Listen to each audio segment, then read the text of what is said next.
दी गई रेखा के समांतर रेखा खींचना। देखिए एक नई निर्णय लेकर के आए हैं हम आज। दी गई रेखा के समांतर रेखा खींचना मतलब आपके पास कोई एक रेखा दी हुई है। मान लीजिए ये रेखा है आपके पास ए बी, एक ये ए बी है। अब इसके ऊपर एक समांतर रेखा खींचनी है। हमको उस समांतर दूरी का मेजरमेंट नहीं दिया है, लेकिन हम एक अपने हिसाब से खींचेंगे कि ए बी के वो समांतर होनी चाहिए। तो कैसे खींचेंगे? सबसे पहले आपने एक रेखाखंड ए बी खींचा। अब इस रेखा के ऊपर एक समांतर रेखा खींचनी है, तो उसके लिए रेखा ए बी पर कोई दो बिंदु मार्क कर लें। मान लीजिए ये रेखा, यह है बिंदु P और ये Q। क्लियर? क्लियर? अब क्या करना है, जितनी ऊंचाई पर या जितनी समांतर दूरी की दूसरी रेखा खींचनी है, पटरी में उतने ही सेंटीमीटर का आप एक प्रकार में चाप लेना है। मान लीजिए ये ए बी रेखा के ऊपर समांतर एक 4 सेंटीमीटर की ऊंचाई पर एक रेखा खींचनी है। तो क्या करना है आपको, आपने कोई से भी दो बिंदु P और Q मान लिए। अब P को केंद्र मानेंगे और 4 सेंटीमीटर का एक चाप, कितने का? 4 सेंटीमीटर का चाप P को केंद्र मानते हुए लगा देंगे।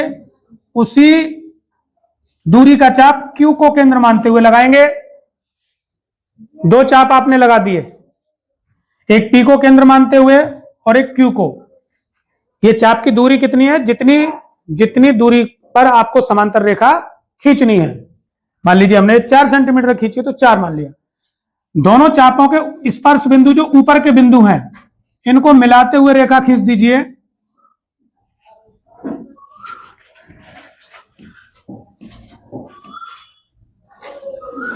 ये R और S मान लीजिए स्पर्श बिंदु हैं, इनको मिलाते हुए रेखा आपने CD खींच दी।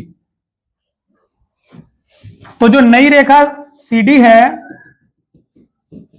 ये समांतर होगी बिल्कुल किसके? रेखा AB के। आप चाहें तो इसको नाप करके देख सकते हैं। बिल्कुल, दोबारा से समझ लीजिए, दोबारा से। कोई भी एक रेखा आपको दे रखी है, मान लीजिए रेखा ये L है। इस पर कोई भी हम दो बिंदु A और B मान लेते हैं। हम यहां पर रेखा क्या मानी हमने? L। हमने दो बिंदु मान लिए A और B। A को केंद्र मानते हुए एक चाप लगाया, उसी त्रिज्या का B को केंद्र मानते हुए चाप लगाया। उनके जो सबसे ऊपर के जो स्पर्श हैं उनको मिलाते हुए एक रेखा उसकी सहायता से खींच दी।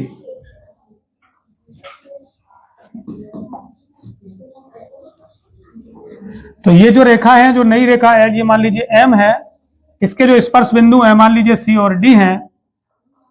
तो ये किसी भी बिंदु पर अगर इसकी आप दूरी नापेंगे तो ये किसकी होगी? बराबर होगी। मतलब जो रेखा M है वो किसके समांतर है? L के। ठीक है ना? तो इस प्रकार से दी गई रेखा के समांतर पटरी और प्रकार की सहायता से आप रेखा खींच सकते हैं। ठीक है।